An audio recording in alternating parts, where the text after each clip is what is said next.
I thought I had the audio fixed earlier. I worked on it, but it didn't work out. So good morning, good afternoon, everybody. My name is Andrew David. This is the High Performance Call. Good morning, guys. So appreciate you being on Monday through Friday, noon Eastern time. We get into all sorts of different content, talking about all sorts of different things. How many of you guys enjoyed last week? We talked about health with Chris. We talked about mentors and teams with Jason. What'd you guys think? Good? Positive? Yes? Yes, very good. Everybody like that? Awesome. Excellent. Good. If you'd like to, those are already up on the YouTube channel. If you could post the link for the YouTube channel, if you guys want to subscribe there, try and get the videos up there typically about 24 to 36 hours after the original call at this point. They're normally up there pretty quickly. So if you want to, you can watch them there. Now, we're probably going to have Jason and Chris on at some point again later down the road. We'll get to that when the time comes. I'll announce it for you. Now, with that said, I had a couple of conversations with people over the weekend, and it made me think about, we're talking about personality traits, characteristics that we have, and things that lend themselves towards being a great entrepreneur, and things that people oftentimes will see as a stumbling block. Now, some of these things are elements that I've thought a lot about because I've talked about this before. My oldest son is on the autistic spectrum. And so being on the spectrum, he was diagnosed PDD-NOS, which means pervasively developmentally delayed, not otherwise specified, meaning he had a lot of different things from a lot of different ranges of diagnoses that kind of all congregated within his young self. There's elements of ADHD and autism and Asperger's and just all, obsessive compulsive with different things. With that said, there are traits that no matter where you're at in life, some traits we have and people look at, oh, Sarah, he's absolutely special. He's a rock star. He's highly intelligent, very high functioning. So anyway, there are some traits that some people will look at, and because of how society views some of these things, they're looked at as obstacles. They're looked at as stumbling blocks. ADHD is one of those. And so I was asked specifically by one of our members this weekend to spend a little time talking about ADHD and being an entrepreneur. And so later this week, I'm going to do exactly that. We're going to talk about some of those, but I wanted to give kind of a general overview today to kind of kick off with 5 personality traits that you may or may not have that can either be an obstacle for you, a stumbling block, or you can kind of look at it as a super trait, right? So 5 personality flaws that can be either an obstacle or a super trait. Does it sound okay for everybody? We go into that today. So, all right, that's what we're going to do. If you've got questions or comments, guys, please, by all means, drop some of those in.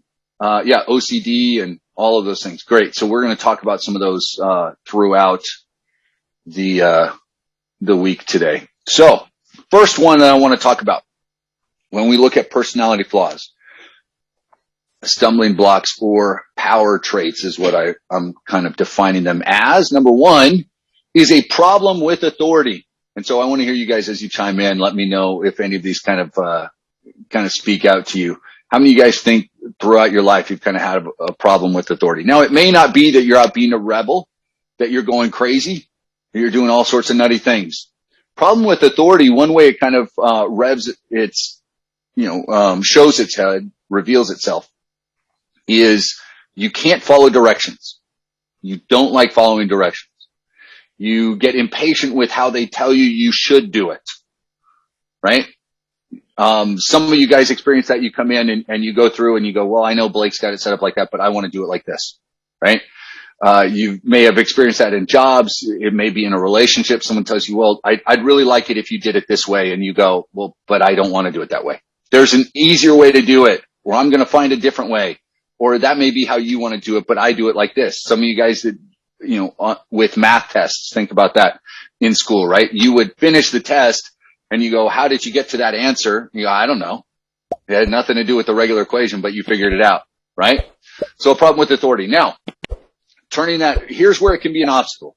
If there are things that work that you ignore, it's a little bit different. Or if you have some directions that can benefit you, and you ignore them versus I'm going to find a way to make this work no matter what, right? So spend time as you're going through this, guys. Learn to read the directions, as it were. Look at those possibilities before you attempt to tweak things, right? You have guys like Steve Jobs and some of those others, the movers and shakers. They rebelled against the system. They went outside. They did things that people said they couldn't do, right? And that's great. Go for that, right? This is how I can turn that problem with authority into a power trait. There's a difference between not following the system and respecting and understanding why elements of the system are there, right? In a way, every single one of you as an entrepreneur is going to have certain things that you do or pathways that you will walk that aren't in alignment with how the rest of society tells you to do it, right? That's a pretty fair assessment for all of you here. You got to be okay with that. Understand where those elements come from because it'll help you associate with other people, right? Help you understand why they're thinking that way. Now, next. So we have problems with authority. Number 2, not conforming. Absolutely. Number 2, failed relationships, no relationships, or you haven't quite found your forever person, right? So a lot of times people that struggle with relationships, right? You can't commit to something. Part of it, it's not that necessarily you're going to be single forever. It may not be that you are, you're out trying to play the field. It may just be, and not even that you haven't found the right one. You haven't found the right one that believes in you and your dream. Sometimes it's not that you can't commit. It's that you're too committed to yourself and your dream and what you want to achieve. And so in order to, what I've seen, and this is, I did some study as I was pulling these ideas together. In order to really be and experience happiness, part of this is finding a partner that has a belief in you and what you're going after, right? So oftentimes, for example, the more you try, the lonelier you can get. That can be true. I'm going to talk about relationships here and a little bit deeper into that in a second.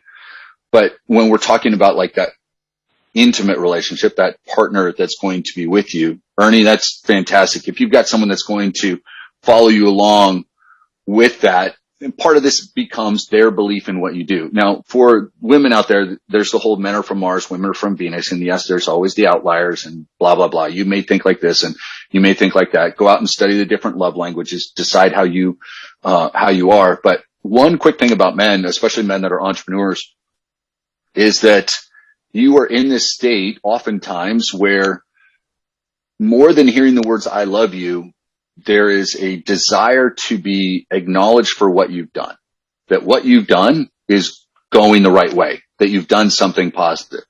And so women, and I'm sure I'm going to get somebody that messages me that's upset about this.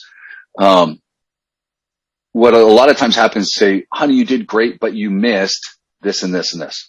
Honey, I love what you did over there. Could you also, and then they hear, oh, I'm being supportive and telling him what a great job he did and thank you. What the man hears and what oftentimes entrepreneurs hear is you didn't do this part correct, right? Now, when an entrepreneur, one reason they struggle a lot of times in a committed relationship is because we're looking for someone that's going to acknowledge that belief that you've got, that's going to push you in that realm, that's going to acknowledge what you've accomplished in those things.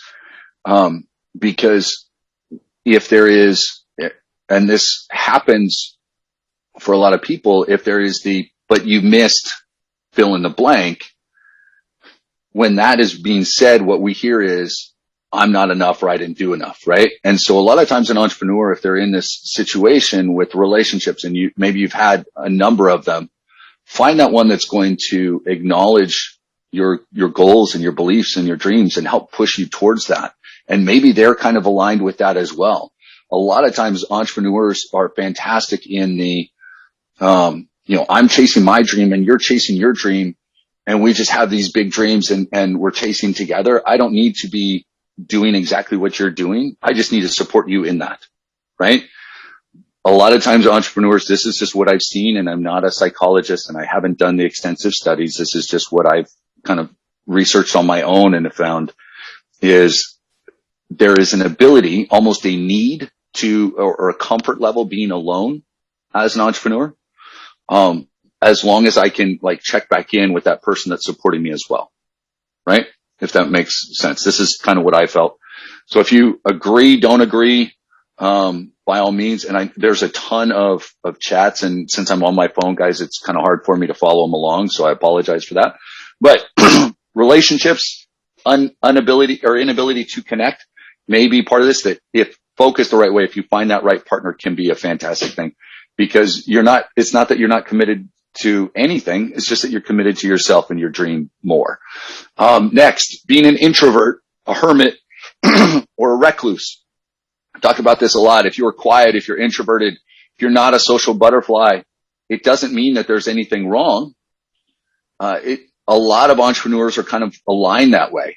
Now, here's how, if that's you, here's how you flip that, because there is power in relationships. We've talked about this before. Studies show that powerful and positive relationships can actually extend your lifespan and make you happier overall. So there's power in the right relationships, not just a relationship to have a relationship, kind of combined with what we were just talking about, right?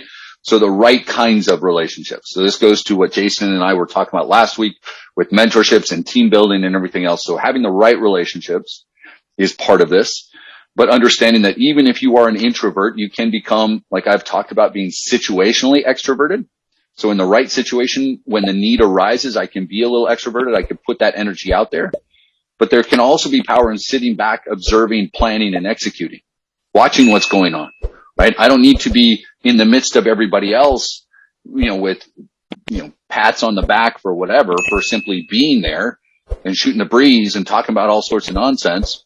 I just want to know that I've got the right relationship with someone that's going to lift me and empower me, right? So just because you're an introvert or you're a hermit or you're a recluse, you're quiet, you're not that social butterfly. It's not necessarily a bad thing as an entrepreneur, guys. You don't have to worry about that as it being an obstacle. Okay. Next. Sometimes people that, introvert, recluse, or, hermit was the other thing I was talking about, Tom. We're not quiet when the topic is interesting, because, and that I'm going to get to the last one that I'm going to talk about here. The next one, how many of you guys that are entrepreneurs, maybe you've started a few things online, or you're good with, you've kind of got these different elements. You've been called arrogant and you can't figure out why. You're a little cocky, and I've been told that for years. At times I know I come off cocky, and it is what it is. There's a difference in being sure of yourself and being cocky, right? There's a difference in modesty and false modesty.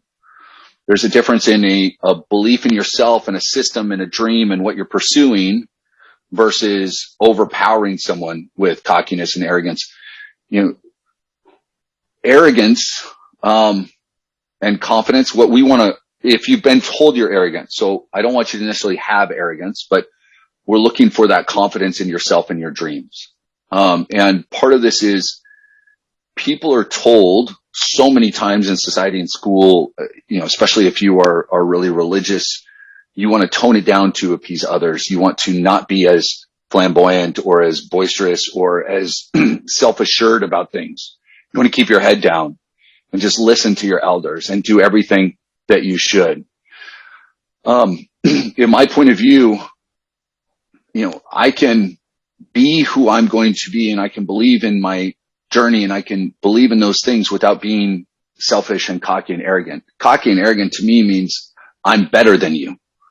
That's not what I believe. I just simply believe that, I've learned some things and I'm going to do everything I can to implement them and better my own life. And some people, especially, so I'm reading just parts of the chat, guys, so I'm only catching the beginning. Does cocky come off as, and confidence for some people? And some people just can't understand you being so self-assured about things, right? Some people really struggle. If you are super self-assured about something, they just don't get it. And they want you to have that false sense of modesty. Now, here's where this needs to come into play. You need to understand your limitations, understand where you need support, understand where you need help, understand where you need a mentor, right? I'm, because of a number of different things, I understand we've talked about skills and talents and things. I know where my skills are. One important part of running a business is understanding the numbers. I can look at numbers and get them, but sitting down and doing bookkeeping, that's not me, right?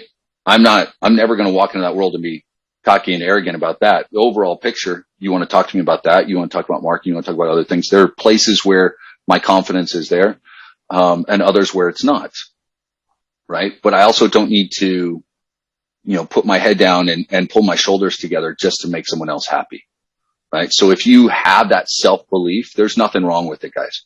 Just analyze it and understand, because just as much as you can have modesty and false modesty, you can have confidence and false confidence, right? And I can't remember the name of the syndrome. Someone probably on here has got it, but kind of the overstated abilities when you believe you're much, much more capable than you are. And a lot of us have experienced that at times. Recognize, have that level of self-awareness where you recognize where you're at and what you need to do. All right, next. I got two more for you real quick here, or one more for you. No, the last one, and this is going to play into what we're going to be talking about tomorrow. So the last one is you have a one-track mind. You are obsessive. You have an unstoppable need to achieve something. You are focused to a level that a lot of people can't comprehend. They can't get on board with. They can't work with it. It can lead to a struggle with work-life balance, but it can also be exactly what you need to get you through to that next level, right? Having a one-track mind isn't a bad thing as long as you control it. It's one of those things I've talked a lot about. Entrepreneurs tend to have addictive personalities, right? Because we have that one-track mind. Because if we get into something that we love, get into something where we feel like, hey, I can really achieve something here, the focus becomes just laser-like to the detriment of almost everything else. Now, you do need to work a little bit on balance here, but it's not necessarily a bad thing to be obsessive when it comes to your passions and your dreams, especially when it's going to be beneficial for many of those around you. Now, with that, with the one-track mind and the obsessive and being, this unstoppable need, this plays into what we're going to spend some time talking about tomorrow, which is ADHD, attention deficit hyperactive disorder. I believe that's what it's called. Where did I come up with these, Tom? How do you come up with these books? Do you need to write one? I probably will at some point. Now, some of these, I got studying on these because I had a handful of people ask about just personality traits and traits as an entrepreneur. And then I had one person specifically talk about ADHD. And so that's where this last one comes up. I think ADHD, if looked at the right way, guys, is almost, that's the entrepreneur superpower. ADHD is the thing that if there are the Dunning-Kruger, there you go, Forrest, appreciate that. That's what I was mentioning earlier when you kind of overestimate your own capabilities. But ADHD is one of those things. So I had an individual that I was talking with that, she's suffered with it since she was a child. Part of the reason I say suffer is because of how her parents and school and everybody else addressed it with her. And so it's always been a handicap. Richard Branson, ADHD, loves it. How do you get diagnosed? Yeah. So obviously there are real basic things that you can look at online to give you a basic diagnosis, to give you an idea if possible, but you can also go to doctors. Obviously that would be the best one. I'm going to talk about some of these things tomorrow. When I started therapy after my divorce, the doctor, we didn't do I guess I did do a test, and he said, yeah, I think this is what you've got. So I guess officially diagnosed is, I was told, and I believe it, because there are certain elements. Now, there are elements of ADHD that people may not see. It's not just people that are fidgety, that can't stand still, that are always looking around.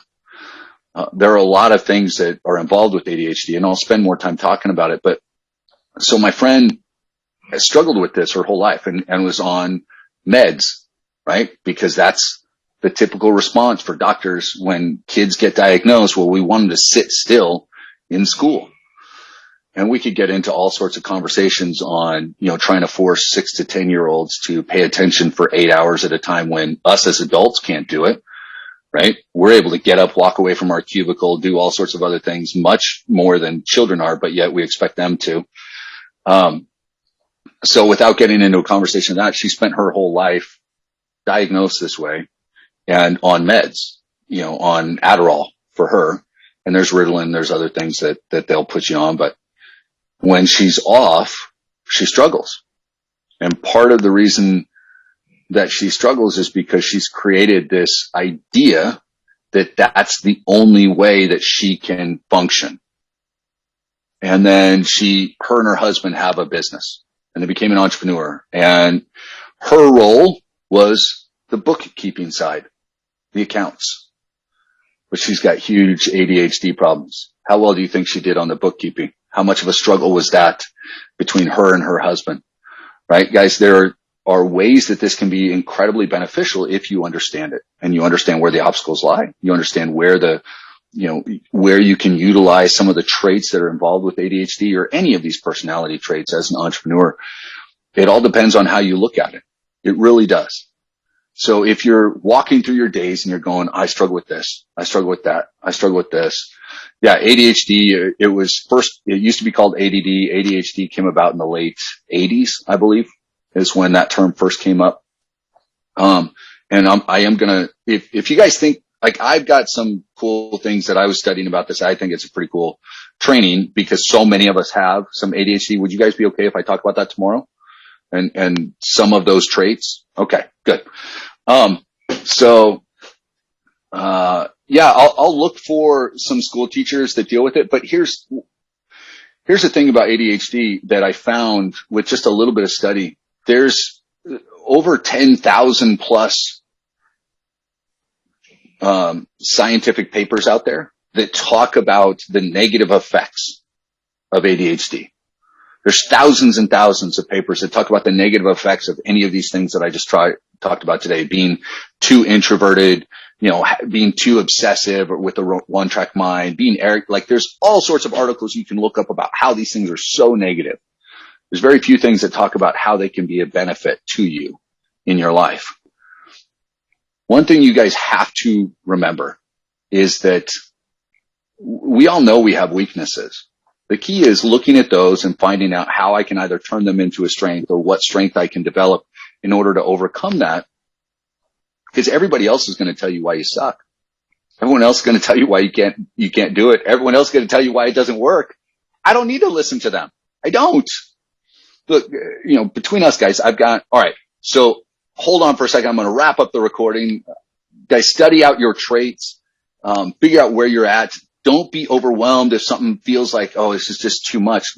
Figure out how to turn it into a superpower, guys. There are ways to do that. Tomorrow we're going to dive more into this. I'm going to send out an email with a couple of things and maybe a couple of questions to ask yourself to look at where you are in life and take yourself to that next step. So appreciate you guys as always. B, do me a favor, turn off the recording.